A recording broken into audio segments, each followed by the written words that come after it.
Quand vous voyez que quelqu'un est gros, que quelqu'un a pris du poids, ne commentez pas. À part si la personne vous invite à le faire, on ne vous a pas demandé votre avis. D'accord? Quand j'ai pris du poids, je vous promets, je vous jure, c'est peut-être incroyable, mais j'étais au courant. Parce qu'en fait, chez moi, j'ai un miroir. Vous ne savez pas si derrière cette prise de poids, il y a une dépression. Vous ne savez pas. Alors pourquoi Robert, 47 ans, quand je poste ma photo, tu me dis, Willem, il faut reprendre la diète. Est-ce que je te dis qu'il faut aller en Turquie pour mettre des cheveux sur ta tête, Robert? Non.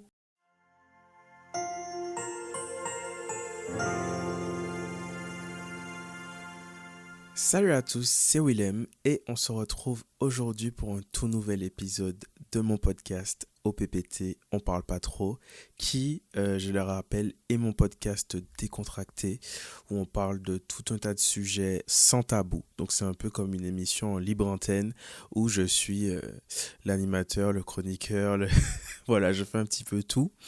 Et aujourd'hui, dans cet épisode, comme vous avez pu le lire dans le titre, on va parler des réseaux sociaux, du fait d'exposer sa vie, entre guillemets, sur les réseaux sociaux et des conséquences que ça peut avoir sur nos relations, sur nos comportements. Donc, je vous propose de faire comme s'il n'y avait pas eu plusieurs semaines d'intervalle entre le dernier épisode du podcast et celui-là. Donc, on va faire comme si j'étais bien dans le créneau, voilà.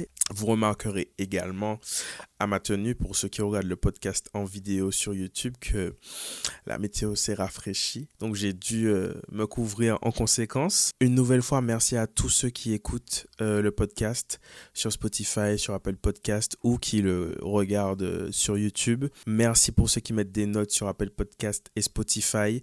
Ça aide énormément pour le référencement. Donc si le podcast se développe autant, c'est grâce à vous. Continuez de le faire, s'il vous plaît. Merci beaucoup. Et je pense que cette introduction a duré assez longtemps et je vous propose qu'on passe directement au vif du sujet, exposer sa vie sur les réseaux sociaux. Récemment, j'étais sur TikTok, qui est un réseau social de partage de vidéos courtes, et je suis tombé sur la vidéo virale d'une maman, je crois qu'elle est camerounaise, et elle fait une vidéo où en fait, elle a plus de nouvelles de sa fille qui est partie au Canada pour faire ses études. Et du coup, elle a contacté les colocataires de sa fille et eux non plus n'ont pas de nouvelles. Et du coup, la maman s'est rendue compte que sa fille est portée disparue depuis plusieurs jours. Et en fait, c'était un cri d'alerte sur TikTok pour demander de l'aide aux gens. En fait, est-ce que les gens, s'il y a des gens sur place, est-ce que les gens peuvent l'aider à retrouver sa fille? Mais en fait, ce qui m'a choqué dans ça, c'est que la maman, elle a partagé sur Internet sa détresse parce qu'Internet est un moyen très rapide et très viral pour toucher les gens et du coup pour avoir de l'aide. Et alors, il y a beaucoup de gens qui ont partagé cette vidéo pour booster les retombées pour qu'on puisse retrouver sa fille, etc.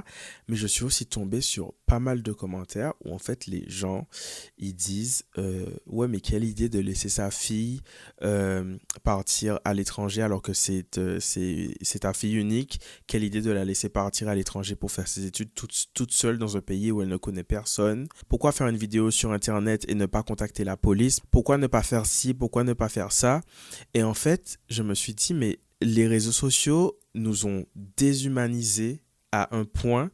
Vous avez une maman en fait qui est en détresse parce qu'elle n'a pas de nouvelles de sa fille et puis finalement que sa fille a été retrouvée décédée. Donc c'est une maman qui était dans une détresse ultime et après la détresse ultime, c'est une maman qui plonge directement dans le deuil et le premier réflexe que beaucoup de personnes ont, c'est de critiquer le fait qu'une mère laisse sa fille partir à l'étranger pour faire ses études.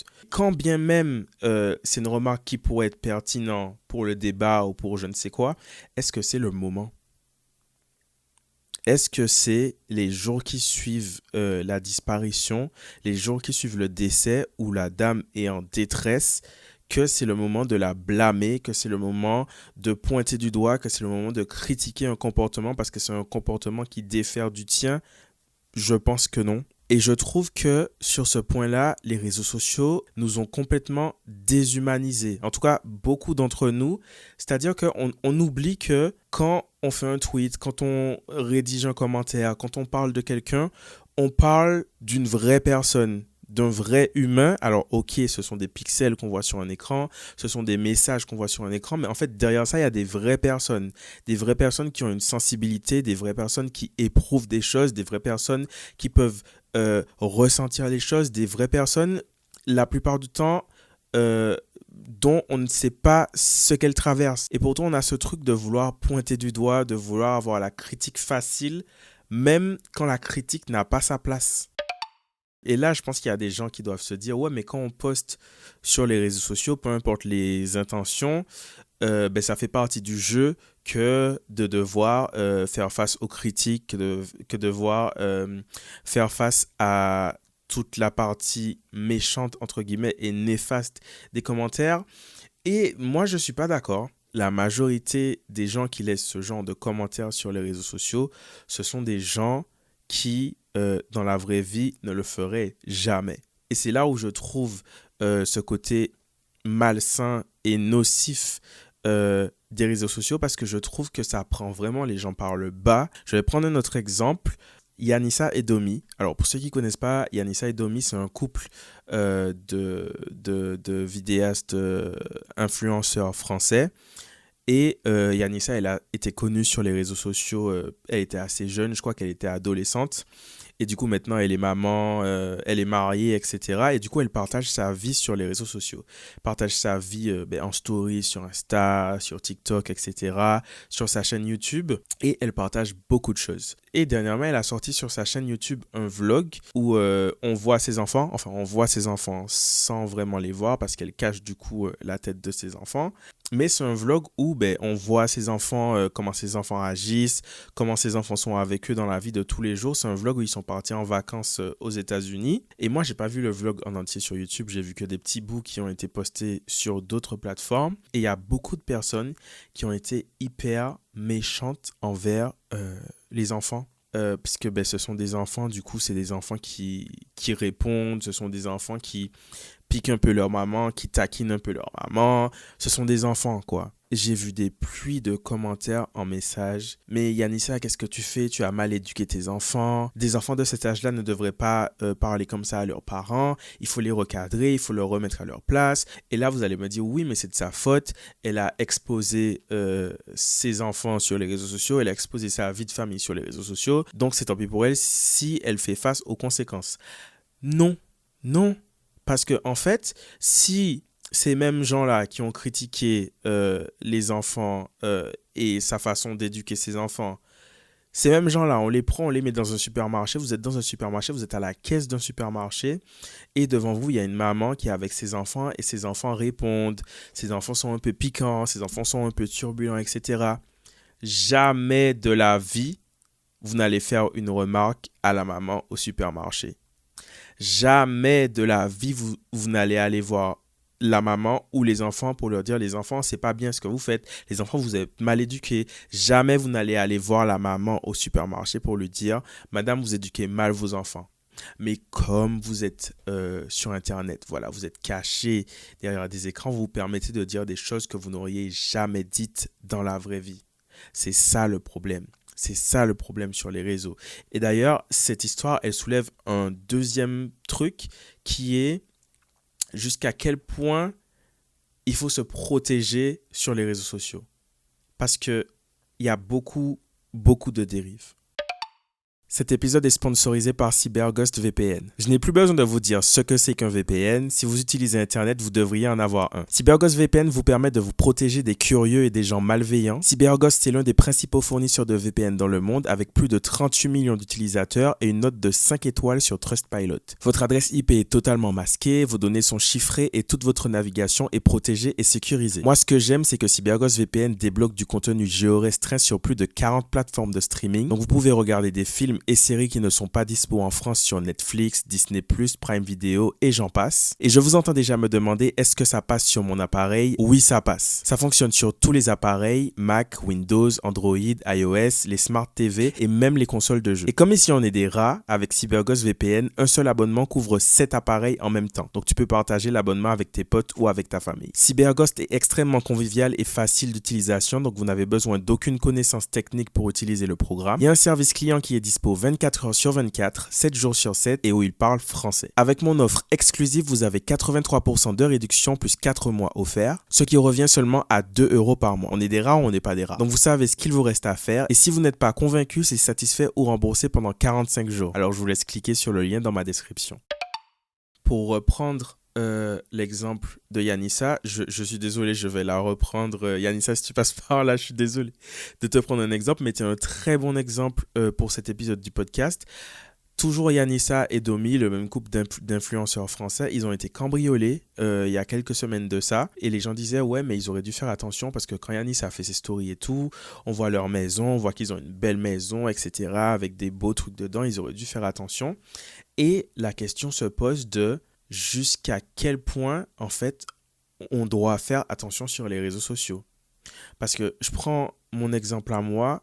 Moi, je fais méga attention de ouf sur les réseaux sociaux. Déjà, je fais pas de story en général quand je suis chez moi. Je fais des stories uniquement quand je suis à l'extérieur ou quand je suis en vacances. C'est très, très rare que je fasse des stories chez moi parce que j'ai grandi avec des parents qui n'aimaient pas qu'on montre des signes ostentatoires. En gros, j'ai grandi avec des parents très discrets, très humbles et du coup, c'est quelque chose que j'ai gardé et surtout ma maman a ce côté très on fait attention, très on se protège, très prudent. Ma maman est très prudente et du coup, j'ai pris la prudence de ma maman, pas à l'échelle de ma maman parce que ma maman est méga prudente de ouf. Mais du coup, quand je suis arrivé sur les réseaux sociaux, je savais qu'il y avait des choses sur lesquelles je voulais faire attention. Par exemple, jamais on va voir chez moi. C'est horrible parce qu'on ne devrait pas avoir à faire attention à ça. On ne devrait pas avoir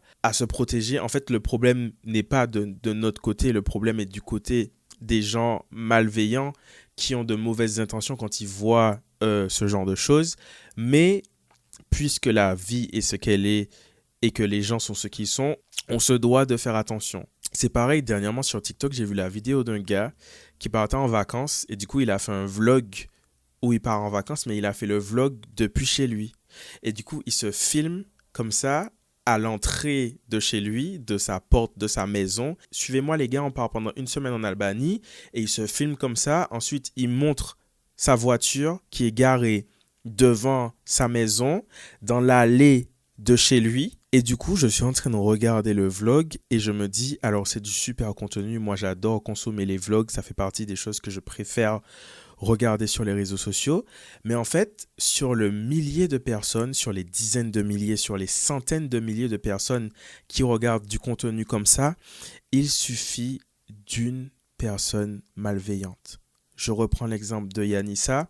Quand elle fait ses stories chez elle, quand elle fait ses vidéos dans sa maison et tout, parmi toutes les personnes qui regardent, il y a des millions de personnes qui regardent ses stories en mode « Oh, j'aime trop sa maison est trop belle, j'adore Yanissa, je suis content pour elle et tout. » Il suffit d'une personne ou d'un groupe de personnes malveillantes qui regardent la vidéo avec un autre regard, qui regardent la vidéo en mode « Ah, ok, c'est comme ça que c'est chez toi. Ok, d'accord, tu as tel nouveau matériel qui coûte beaucoup d'argent, tu as tel sac de luxe, tu as tel vêtement de luxe. Ok, ben tu sais quoi? Comme tu as dit que tu pars une semaine à tel endroit, on sait que cette semaine-là, tu ne seras pas chez toi. Parce qu'en plus, quand tu es à cet endroit, tu fais des stories là, donc on sait que tu n'es pas chez toi. On va aller chez toi et on va cambrioler. Et ça, c'est quelque chose contre lequel il faut qu'on fasse vraiment attention. Et quand je dis on fasse attention, c'est pas que les créateurs de contenu, les influenceurs et tout, c'est tout le monde. Il faut que tout le monde fasse attention et quand vous postez quelque chose sur Internet, quand vous postez quelque chose sur les réseaux sociaux, sur les réseaux sociaux, pardon, sur les réseaux sociaux, la première chose à se dire, c'est déjà que ça restera sur Internet pour toujours. Parce que même si vous supprimez une fois que c'est posté sur Internet, c'est sur Internet. Et la deuxième chose, quand vous postez quelque chose sur Internet, dites-vous que tout le monde peut le voir. Si vous voulez poster quelque chose et vous savez au fond de vous que vous n'êtes pas prêt à ce que tout le monde le voit, ne le postez pas. Vous allez vous dire, oui, mais j'ai que 134 abonnés, personne ne va voir. Oui, mais mon compte est privé, les gens... Préparez-vous à ce que tout le monde puisse tomber dessus. Il suffit d'une personne malveillante. Si jamais dans les 130 abonnés que vous avez, il y a une personne qui est envieuse, qui est malveillante et qui est là pour les mauvaises raisons, il suffit juste de cette personne. Je sais plus où est-ce que j'avais regardé ça. Je crois que je regardais un documentaire et ils expliquaient. Je crois que c'était un documentaire sur le trafic d'êtres humains et les réseaux de trafic, les réseaux pédophiles, etc. Et ils expliquaient qu'en fait, les criminels pédophiles, là où ils se servent en premier, ce sont sur les réseaux sociaux. Regardez quand vous avez des comptes de parents qui partagent des vidéos avec leurs enfants, avec leurs bébés, etc. Des petites vidéos toutes cute, genre des enfants, regardez, il est en train de jouer avec ses jouets, on est allé chez Kiabi, on va vous faire une petite présentation des vêtements qu'on a achetés. Dans ces vidéos, regardez le nombre de fois qu'elles sont enregistrées. Quand vous allez sur Instagram ou sur Twitter, quand il y a des photos de petits bébés mignons et tout, d'enfants, etc., regardez le nombre de fois que ces photos sont enregistrées. Et maintenant, dites-moi, qui est-ce qui a besoin d'enregistrer des photos de petits-enfants comme ça? Et dans le reportage, ils expliquaient que justement, c'est là que les pédocriminels se servent en premier. C'est leur source de prédilection. Alors les parents, j'ai l'impression qu'à tous les podcasts, je donne des leçons aux parents alors que le gars n'a pas d'enfants. Mais les parents, quand vous postez des photos de vos enfants, etc. sur les réseaux sociaux, avant de poster, dites-vous, est-ce que c'est vraiment utile? Si c'est pas utile, ne postez pas. Protégez vos enfants. Ne postez pas des photos, des vidéos de vos enfants sur les réseaux sociaux. Il y a des gens malveillants, il y a des gens détraqués qui n'attendent que ça et qui se nourrissent de ça. Protégez vos enfants. Et ce qui est drôle aussi avec les réseaux sociaux, c'est que même quand, par exemple, dans mon cas, tu penses avoir été raisonnable dans ce que tu partages, tu penses avoir été prudent, tu penses avoir réussi à doser, etc., ça reste quand même suffisant pour certaines personnes pour être à l'aise, pour être piquante, pour être méchante. Petite anecdote, il y a peut-être 2 ans, j'avais fait un gros régime où j'avais perdu 20 kilos. Et du coup, j'étais trop fier parce que c'est la première fois de ma vie que je perdais autant de poids. Petite note ici, mais on aura un épisode du podcast dessus, ne vous inquiétez pas. Ne faites pas de régime. S'il y a des gens qui m'écoutent, ne faites pas de régime, ça ne sert à rien. Quand le régime est fini, vous allez reprendre le poids. Moi, j'ai repris plus de poids que ce que j'avais perdu. J'ai compris maintenant, le glitch, c'est de ne pas faire de régime. Le glitch, c'est de trouver une alimentation qui est bonne pour vous et où vous prenez du plaisir. Parce que si vous faites des régimes où vous avez des résultats, mais où vous n'avez pas de plaisir, quand le régime est fini, le plaisir revient, mais les résultats partent. Ok ? Petite parenthèse fermée. Donc, il y a 2 ans, j'avais fait un gros régime où j'avais perdu beaucoup de poids. Et du coup, je partageais souvent mes recettes en story, etc. Et quelques mois après, le régime est terminé. Et du coup, je suis retombé dans tout ce qui me manquait pendant le régime. Les fast-food, le sucre, les glaces, etc. Et j'avais repris du poids. Et dans mes DM, il y avait beaucoup de personnes qui me disaient « Willem, il faudra reprendre le régime. Willem, attention, tu te laisses aller. Là, il faut que tu reprennes ta diète. » Alors déjà, première chose, la plupart, c'est des messieurs de plus de 40 ans. Donc déjà, est-ce que vous n'avez pas autre chose à faire que surveiller mon poids sur Instagram? Et deuxièmement, mais de quoi je me mêle? Pardonnez mon créole, ne le pardonnez pas. Ça peut foutre haut. Commenter le poids des gens, ça c'est vraiment quelque chose qui m'énerve. Au-delà de moi, quand je vois des gens commenter le poids des gens, enfin je dis au-delà de moi, mais je pense que ça me touche parce que du coup, moi j'ai déjà été dans cette situation-là. Ne commentez pas le poids des gens. Que ce soit dans un sens ou dans l'autre, quand vous voyez que quelqu'un est gros, que quelqu'un a pris du poids, ne commentez pas. À part si la personne vous invite à le faire, on ne vous a pas demandé votre avis. D'accord? Quand j'ai pris du poids, je vous promets, je vous jure, c'est peut-être incroyable, mais j'étais au courant. Parce qu'en fait, chez moi, j'ai un miroir. Et quand tu vas devant le miroir et que tu te regardes tous les jours, tu vois en fait que tu as grossi. Donc, quand j'ouvre Instagram et que j'ai posté mes petites photos tranquillement, j'ai pas besoin que quelqu'un me dise. Parce que je sais déjà, en fait. Ok? Et puis, au-delà de ça, Vous ne savez pas ce que les gens traversent. S'il y a une maladie, vous ne savez pas si c'est lié à la santé mentale. Vous ne savez pas. Alors pourquoi Robert, 47 ans, quand je poste ma photo, tu me dis, Willem, il faut reprendre la diète. Est-ce que je te dis qu'il faut aller en Turquie pour mettre des cheveux sur ta tête, Robert? Non. Alors laisse-moi tranquille. Je voulais aussi aborder le sujet des relations de couple et de la famille. Je sais que sur mes réseaux, mon couple ou ma famille, ce sont des choses que je ne mettrai jamais en avant. Je ne veux pas dire jamais parce qu'on ne sait jamais, mais je pense que je sais que vous verrez jamais sur mes réseaux sociaux. Parce que petit 1 déjà, moi j'ai choisi d'être sur les réseaux sociaux, mais mes proches n'ont pas choisi ça. Ils ont un travail et une vie de tous les jours où ils n'ont pas peut-être envie que des gens leur disent « Ah ben tiens, j'ai vu ça de toi sur Internet ». Tout le monde n'a pas envie d'être exposé à ce point. Et deuxièmement, parce que comme on a pu le voir avec tous les exemples que j'ai vus là, que ce soit Yanissa et Domi ou la maman, etc., quand on poste quelque chose sur les réseaux sociaux, si je commence à poster des choses sur mon couple ou sur ma famille, il y a beaucoup de gens qui pensent qui, du coup, ont le droit de juger, qui ont le droit de donner leur avis et ils ont envie que leur avis soit pris en compte alors que, genre, ça ne les concerne absolument pas.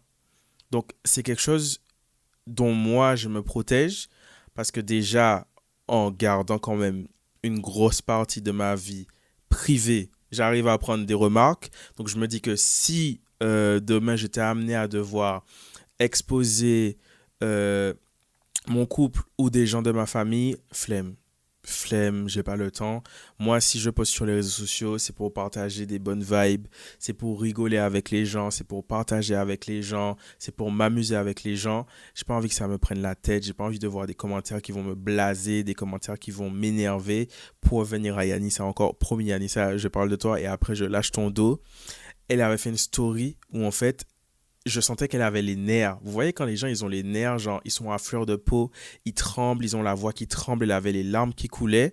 Parce que du coup, elle se prenait plein de réactions. Et pour ceux qui suivent un peu Yanissa, c'est pas une meuf qui pleure. Yanissa, c'est pas une meuf qui elle est pas comme ça d'habitude, donc c'est que vraiment ça avait dû la toucher et moi je fais pas les réseaux sociaux pour être dans ces états-là, flemme, j'ai pas le temps, donc c'est vraiment quelque chose contre lequel je me protège et je protège mes proches et c'est pour ça que c'est pas un contenu vers lequel je tends. Et bien voilà, cet épisode du podcast est maintenant terminé. J'espère qu'il vous a plu. C'est pas un épisode qui était vraiment prévu de base, mais j'étais chez le coiffeur. Et pendant que j'étais chez le coiffeur, j'ai commencé à noter des idées qui me passaient par la tête et je me suis dit, tiens, ça fait un épisode de podcast ça. Et du coup, je me suis dit, ben vas-y, go l'enregistrer. Donc j'espère qu'il vous a plu. N'hésitez pas à laisser des messages sur Spotify. Je peux vous lire maintenant en commentaire sur Spotify. Laissez des avis, les gars. Mettez 5 étoiles, s'il vous plaît. Ça aide le podcast à être bien référencé. N'oubliez pas de jeter un œil à CyberGhost VPN en cliquant sur le lien dans la barre de description pour bénéficier de 4 mois offerts et 83% de réduction. Protégez votre vie privée, débloquez des contenus exclusifs et faites des économies avec CyberGhost. Essayez-le sans risque grâce à la garantie satisfait ou remboursée pendant 45 jours. Merci à CyberGhost VPN d'avoir sponsorisé cet épisode. Si vous avez écouté cet épisode en journée, je vous souhaite une bonne journée. Si vous l'avez écouté en soirée, je vous souhaite une bonne soirée. Et je vous dis à très bientôt, dans 2 semaines, mercredi, même heure, même endroit, pour un nouvel épisode du podcast On parle pas trop.